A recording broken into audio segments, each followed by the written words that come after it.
Cae la tarde y en un rincón de la ciudad, en un pequeño jardín, alguien cuenta una historia, reflexiona en voz baja o conversa, paseándose bajo los árboles. Es hora de volver a casa, bajar la velocidad y darle tiempo al tiempo. Christian Warnken nos abre la verja de su jardín para que respiremos aire puro y oxigenemos el espíritu. En Pauta, aquí comienza Desde el Jardín, una presentación de Fundación Irarrázaval, desde 1920, al servicio de la educación, humanismo y técnica, y Grupo Viva, promoviendo la sostenibilidad en la empresa y los barrios. Lo esencial de toda exploración será volver al propio jardín y ver las cosas por primera vez, decía el poeta T.S. Eliot. Queridos y queridas radiovidentes que nos escuchan en Antofagasta, en Temuco, en Santiago, en Viña del Mar, en Valparaíso, los que nos siguen por pauta.cl y también por Spotify. Estoy abriendo la verja de madera de mi jardín y hoy día vamos, debajo de este jardín hay un abismo. Ese abismo no me ha atrevido nunca a entrar solo. Necesito un guía, pero sé que está el abismo ahí. Y el abismo en algún momento hay que entrar, hay que descender, eso lo dice toda la literatura iniciática, todos los grandes poemas iniciáticos, la Divina Comedia, Gilgamesh, la Odisea, son descensos al abismo, pero esto hay que hacerlo con un guía, queridos radiovidentes, queridos y queridas radiovidentes, y quién mejor guía que Carlos Lloró, escritor, autor de novelas talismanes a estas alturas de la literatura en español como Kulbum y otras.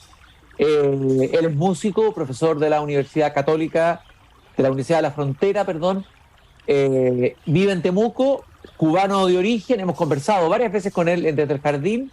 Estuvimos hablando hace poco de Philip Dick, justamente de ese fascinante escritor, y ahí es donde surgió esta idea de hacer un programa especial sobre un taller muy interesante que Carlos Lloró va a hacer vía digital, y que partiría el martes 2 de enero desde las 20 horas a las 22 horas a través de talleresdebolsillo.cl. Ahí pueden buscar toda la información, cómo inscribirse.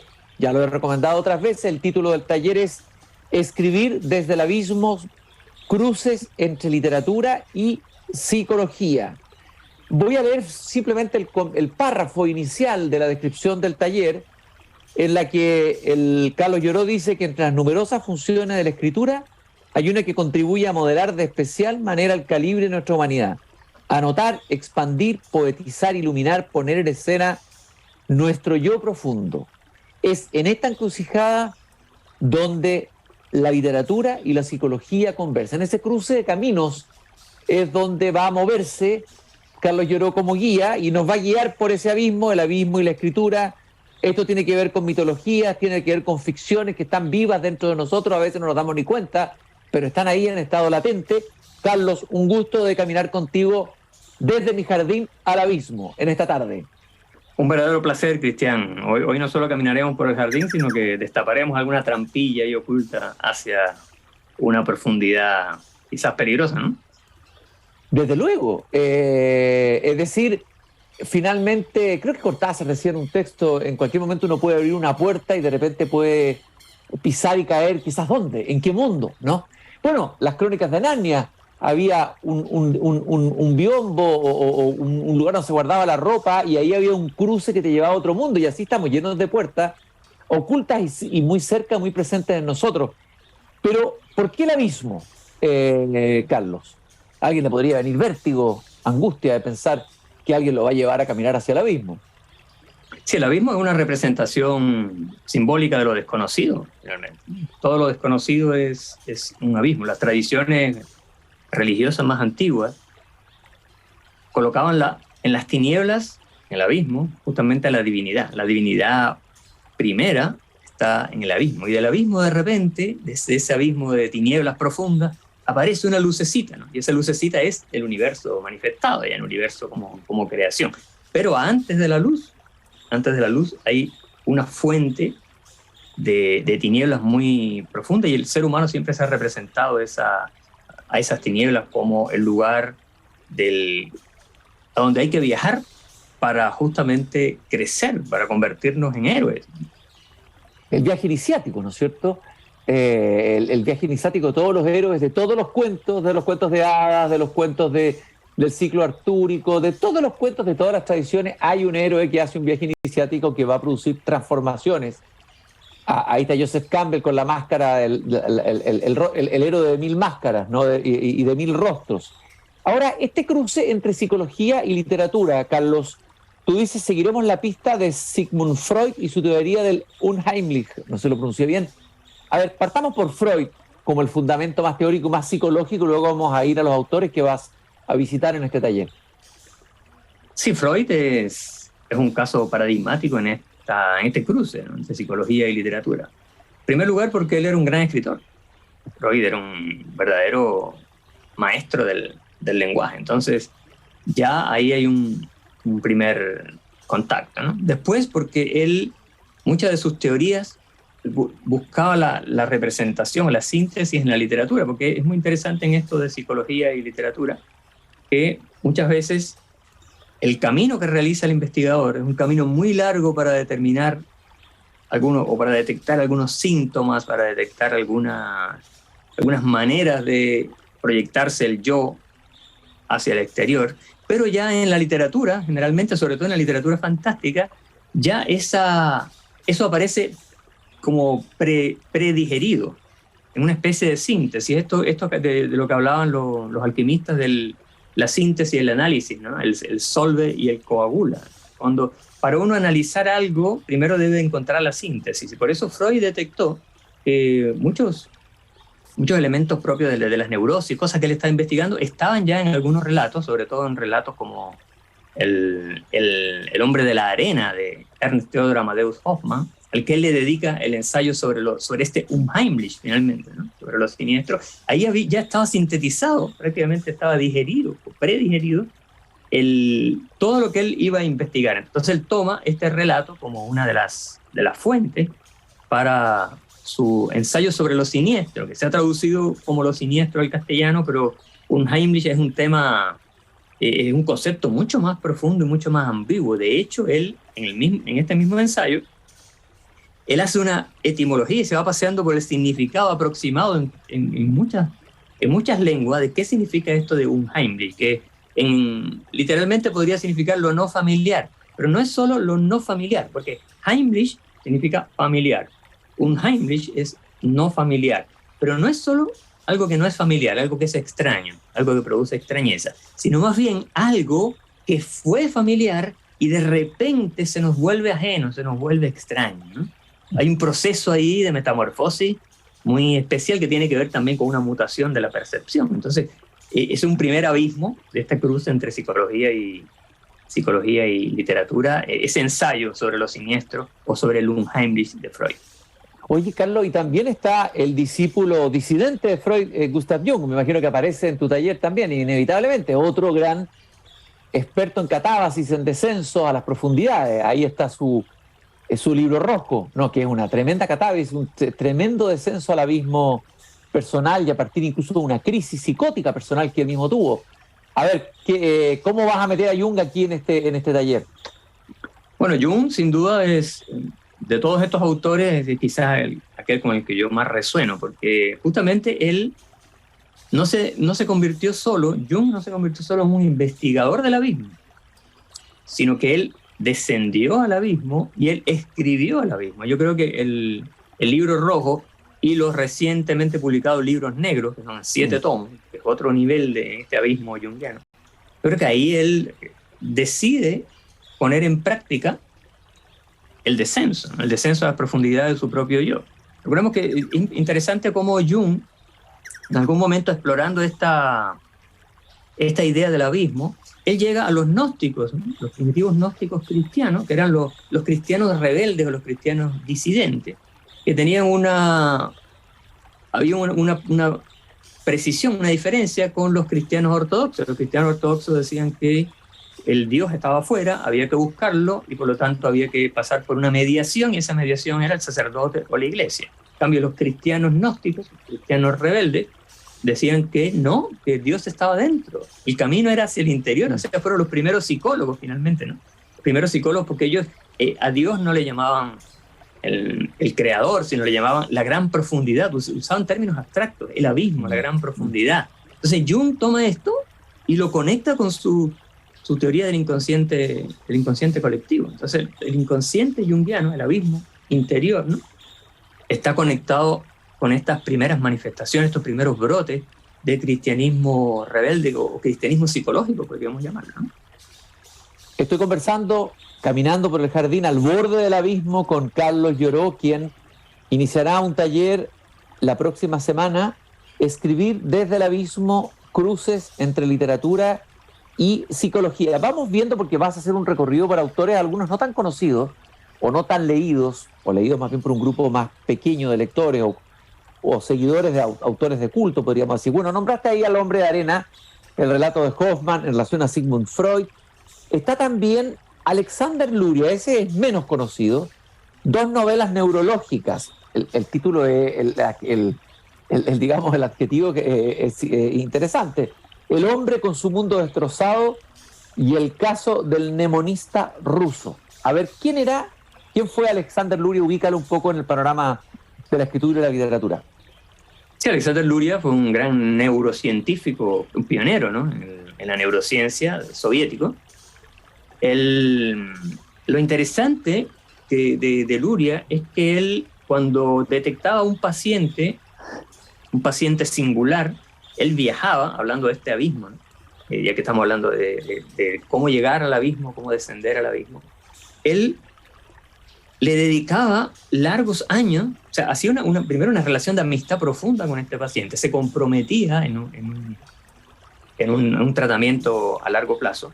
Y muchas veces, en un caso, que en el caso del hombre con su mundo destrozado, que fue un hombre que recibió una herida de bala en la guerra y quedó prácticamente con su cerebro fragmentado, no podía siquiera hilar 2 frases, ¿no? No podía conectar lo que veía con lo que pensaba. Y él, para darle vuelta a esta lesión, que en ese tiempo era una lesión prácticamente intratable, él empezó a hacer una introspección literaria, es decir, él descendió, este paciente de Luria descendió al abismo, y Luria lo trató durante 25 años, es decir, prácticamente lo acompañó durante toda su vida. O sea, se comprometía totalmente con los pacientes. Absolutamente. Absoluto. Con unos 25 años, con el mnemonista ruso, que es el caso de un hombre de una memoria hipertrofiada, ¿no? Él se comprometió, claro, con igual cerca de 30 años. Es impresionante porque Oliver Sacks, que es el otro neurocientífico que vamos a estudiar en el taller, que él un poquito más conocido, ¿no?, que se han hecho películas incluso sobre sus libros. Oliver Sacks, que dio a conocer a estas novelas neurocientíficas de Luria, lo que él llama, Luria le llama novelas románticas. Él dice que él va a fundar con estas novelas la ciencia romántica. ¿Y cuál es la ciencia romántica? Una ciencia narrativa, una ciencia narrada, ¿no? Pone los cimientos de muchas corrientes que hoy día acerca de que la narrativa... Sí, la medicina narrativa, ¿no? Está muy de moda hoy día y se está aplicando en Italia, y toda una corriente muy importante. Aquí en Chile también, en la Universidad del Paraíso, hay un grupo de médicos que están trabajando con la medicina narrativa. Entonces, este sería uno de los pioneros, entonces, ¿no? Los pioneros, estamos hablando de los años 50, 40, 50, es decir, realmente Luria y los libros, estos 2 libros, estas 2 novelas neurológicas, están hechos con una pasión, con un nivel de detalle, con él desciende al abismo finalmente de lo humano, entiende la tragedia de estos 2 personajes a los cuales él acompañó durante tanto tiempo, y yo creo que le llega a doler el drama de esto, y también lee en estos pacientes la singularidad, la profunda singularidad, que es quizá un concepto que lo une con Jung. Jung entendía que en las personas que tienen cualidades especiales, ya sea a nivel narrativo, a nivel mental, a nivel emocional, de neurosis, etc., no hay que sanarlos, hay que acompañarlos y permitirles que expresen su singularidad. O sea, en ese sentido, Luria es un humanista tremendo, al igual que Jung. Expresen. ¿Por qué hay que sanarlos? ¿Por qué hay que normalizarlos? En vez de normalizarlos, permitamos que expresen su singularidad. Estaba pensando en el caso del gran escritor francés Gerard de Nerval del siglo XIX, que también terminó suicidándose en la Rue de la Vieille Loterne, en el barrio de Les Halles. Bueno, él tuvo un buen psiquiatra que lo trató, fue amable, pero no. Qué bueno habría sido que Nerval se hubiera encontrado con Luria, ¿no? Porque el viaje que hace Nerval, por ejemplo, en el libro Aurelia, es un descenso también, es un descenso al abismo, es un viaje al interior, y ahí Luria o cualquiera de estos psiquiatras que están nombrando se habrían interesado con él, en vez de convertirlo en un paciente, se transforma en otra cosa. Deja de ser el paciente un paciente, alguien que padece algo, ¿no? Claro, es permitirle que abra, ¿no? Que abra. Hay una frase hace tiempo, no me acuerdo, de un escritor francés también que decía, a propósito de la locura, ¿no? Decía, estaba loco, tenía una grieta en el cerebro. Estaba loco, tenía una estrella en el cerebro. Qué bonito, qué hermoso. Claro. Que la locura es finalmente abrir, cuando no es una locura patológica que hace daño al sujeto, obviamente, pero el ser distinto permite poner en escena una visión del universo totalmente nueva, y eso para el ser humano es algo totalmente enriquecedor, que alguien nos traiga un aroma de otro mundo. Oye, también está el autor Wilhelm Steckel. Me gustaría que hablaras de él, Los sueños de los poetas. ¿Quién era él? Ubícanos en el contexto. Es deliciosa la historia de Steckel. Steckel era casi contemporáneo de Freud, como muchos freudianos tempranos, después, igual que Jung, ¿no? Era amigo de Freud, después un poco el pensamiento hasta cierto punto dogmático en algún sentido de Freud los alejó. Entonces Steckel también se aleja, comienza como freudiano, se aleja, y él escribe este maravilloso libro que se llama Los sueños de los poetas. Es una historia cristiana muy interesante con este libro, no sé, ahí, Los sueños de los poetas. Sí, ahí se ve perfecto, sí. Es una vieja edición, una vieja y preciosa edición. A ver, colócalo de nuevo en la pantalla porque es de las bellas. Sí, ahí está. Y además un libro bastante difícil de conseguir. Me pasó una cosa con este libro que yo una vez me quise deshacer de muchos libros porque ya tenía demasiado, me estaban invadiendo. Entonces hice una especie de venta, así, liquidación, y una alumna me compró este libro, y después cuando empecé a preparar una investigación me di cuenta que necesitaba ese libro de vuelta, así que se lo pedí y me lo prestó. Yo se lo vendí, ella me lo prestó, y ahora de hecho este libro lo compartí también lo quiero compartir, por eso lo escaneé, para poder compartirlo con un libro muy escaso. Y es lo que hace, lo interesante de este libro, es que le hace encuestas a poetas, a ver cómo ustedes sueñan, cómo ustedes descienden al abismo de su propio inconsciente. Y ahí cada capítulo es como una serie de las respuestas que estos poetas, en general poetas alemanes de principios del siglo XX, le dan a esta encuesta sobre cómo sueñan, cuál es su manera de soñar y cuál es la relación entre el sueño y la creación poética. Es un libro realmente único. Incluso hay bibliografías de Steckel que no mencionan este libro. Es una anomalía dentro de su propia literatura.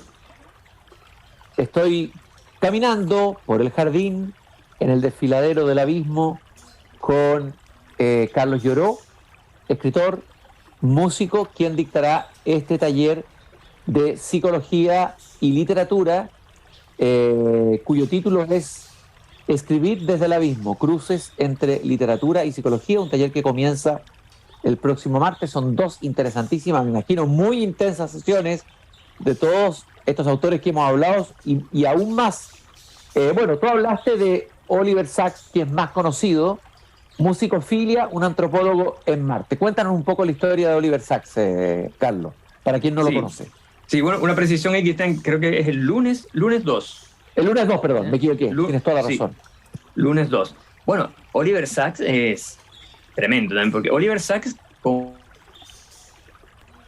él amaba a Lacan, él siguió la escuela de Luria, esta de involucrarse con sus pacientes. Entonces Oliver Sacks también un maravilloso escritor. Lo interesante de estos psicólogos, neurocientíficos, neurólogos, psiquiatras, que son maravillosos escritores, ¿no? Es decir, son verdaderos artífices de la palabra. Entonces plasma su experiencia clínica de un modo soberbio. Entonces Oliver Sacks también, el libro Musicofilia es ciertamente increíble. Ahí él cuenta la historia de personas que han recibido la vocación como un don, como hay un doctor, el doctor Chicoria. Chicoria es un médico que nunca había tenido una relación más profunda con la música, y de repente le cae un rayo, en algún momento va caminando, le cae un rayo y se desmaya, y cuando vuelve en sí empieza a escuchar música, una música increíble en su cabeza, y es tan potente esta música que él siente la necesidad de escribirla, y aprende a leer música para poder sacar esa, y se convierte en compositor, y empieza a grabar discos, y él le cambió su vida. Entonces él dice que este accidente, este rayo, le cambió la vida porque lo transformó en músico. Entonces, como recibió un don. Y bueno, y el libro Musicofilia está lleno de anécdotas de personajes que fueron, acudieron a Oliver Sacks justamente para que les ayudara, no para que los sanara, sino para que les ayudara a entender el sentido que tenía la experiencia que habían tenido, ¿no? Para que le ayudara a darle sentido a su experiencia. Entonces, es increíble. En el antropólogo en Marte también hay un caso de una persona que tuvo un accidente, un pintor, y este pintor empieza, que además era famoso por cómo mezclaba ciertos colores, su pintura era muy colorida, y él tiene un accidente neurológico y empieza a ver todo en blanco y negro. Imagínate para un pintor empezar a ver todo en blanco y negro. Qué tremendo, qué dramático. Era totalmente dramático, pero él logra superar su propia limitación y dice, bueno, ya que tengo el blanco y el negro, voy a pintar. Ahora me voy a convertir en un pintor de blanco y negro. Y él hace una introspección, un descenso a su propio abismo para convertirse. Entonces tiene una etapa que es la etapa del blanco y negro. Es realmente yo creo que estos libros cristianos conectan con el hecho de que hemos dado por sentado, quizás a través de una educación demasiado restrictiva, hemos dado por sentado lo que significa ser humano, pero lo que significa ser humano, lo que significa la humanidad, es algo que todavía no lo conocemos. El doctor Alexis Carrel le puso a su gran libro El hombre ese desconocido, ¿no? Sí, gran libro de Alexis Carrel, que ya no se lee, pero fue un libro muy leído hace varias décadas atrás. El hombre es un desconocido, o sea, el hombre es un misterio, el hombre, digamos, aún no ha sido todo dicho de lo que significa ser seres humanos, ¿no? Hemos descubierto una parcela y una parte importante, pero es la punta del iceberg, todavía queda, y esto de abajo es el inconsciente, y es un territorio, una tierra incógnita aún, que nos puede llevar a muchos lados, digamos. Sí, a nuestro alrededor existen, quizá, como decía un viejo amigo Aníbal Correa, que tú conoces también, pianista. Claro, gran músico de Valparaíso, es un mago, él es un alquimista también, un alquimista de la música. Aníbal decía, cuidado, porque cuando camines por la calle, fíjate bien, porque puede que a tu alrededor estén caminando dioses y no te des cuenta. ¿Y cómo reconozco a los dioses? Pregunto yo, ¿cómo reconozco a los dioses? Porque tienen las pupilas cuadradas. Entonces, tienes que observar bien, porque si tú observas bien, en vez de formarnos un preconcepto de lo que significa un ser humano, y tratar de que todas las personas que conocemos encajen dentro de ese molde, ¿por qué no abrimos la visión y reconocemos que todavía el ser humano es algo mucho más sorprendente, mucho más increíble de lo que hemos pensado? Carlos, y está esta psicoanalista, ¿no?, de vertiente, no sé si freudiana y junguiana, que es Marie-Louise von Franz, sobre el Principito, el puer eterno. Bueno, esto es el famoso niño interior, que es uno de los grandes arquetipos de todos los tiempos, ¿no? Sí, Marie-Louise von Franz es una investigadora increíble. Ella fue una gran colaboradora de Jung. De hecho, hay una tesis, uno de los libros fundamentales de Jung, Mysterium Conjunctionis, donde Mysterium Conjunctionis, sí. Estudia la simbología y la mitología del amor a través de todas las épocas, ¿no? Sobre todo en la alquimia. Bueno, von Franz, ella fue una colaboradora fundamental para este escrito, esta obra erudita de Jung. Y ella, lo interesante de este libro es que son conferencias sobre el Principito, donde ella va analizando, va poniendo en paralelo los restantes libros de Saint-Exupéry y los va leyendo en perspectiva junto con el Principito, buscando todas las huellas de por qué, cuál fue el profundo vacío que quiso llenar el autor con la escritura del Principito. Entonces ella va desmenuzando, incluso ahí, como esto son conferencias, aparecen las preguntas que le hacen las personas que asistieron a estas conferencias. Es muy interesante porque todo tiene un tono muy oral y ella hace un descenso también. Un libro que podríamos decir que es un libro que no tiene profundidad, no tiene abismo, ¿no? Es plena superficie. No, ella desciende a partir del análisis de este concepto, esta palabra, frase latina, que es como el niño eterno, el niño mágico, ¿no? Y la relación entre la madurez y la inmadurez, cómo hay personas que buscan evadirse en la muerte, en el suicidio, en muchas matrices de realidad, porque no pueden superar su infancia y no quieren tampoco superar la infancia. Entonces, es un libro muy, muy especial también que que quise incluir dentro de la bibliografía.